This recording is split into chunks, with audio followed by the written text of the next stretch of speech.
Welcome to Hank's Place. In Lamentations 3, we find these words, "The Lord's acts of mercy indeed do not end, for his compassions do not fail. They are new every morning. Great is your faithfulness. Therefore I wait for him." Those who hunger and thirst after righteousness and justice, honor and integrity, moral character, and in short, God's character revealed in men and women, are holding on to these and many similar scriptures. Amen.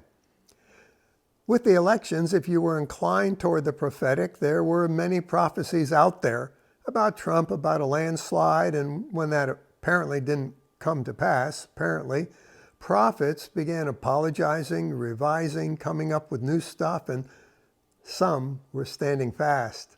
Confusing? Well, dear friend, don't you be confused, but hold fast to the word the Spirit has spoken to your heart. You listen, you hold fast to what he tells you. Now, this is easier said than done, and it's the point of today's message. It takes faith, and our minds so easily are inclined to switch to worldly thinking or to operating by our senses. Here are two examples. First, found in Matthew 14, 22 to 33.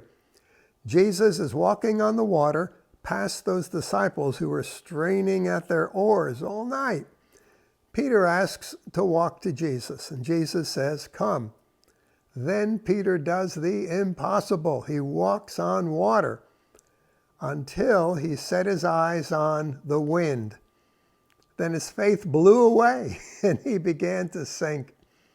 My friend, if we set our eyes on circumstances, present conditions, our ears to lying words, and the world is full of lying words, it's very easy for our faith to blow away, to evaporate, and we see America perishing. But great is his faithfulness, remember? Second example, Matthew 16, 13 to 23. Jesus asks his disciples who the people say he is and then who they say he is. And Simon famously says, "You are the Christ, the Son of the living God." Jesus applauds Simon for hearing from God and speaking that word from God. It is a revelation word. But when Jesus then speaks of his upcoming suffering, death, and resurrection, Simon Peter says, "God forbid it, Lord, this shall never happen to you." In a moment, his mouth goes from speaking God's words to Satan's words. Whoa!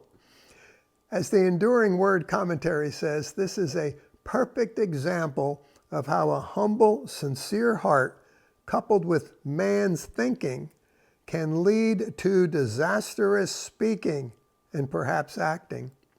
God's view saw Jesus the suffering servant.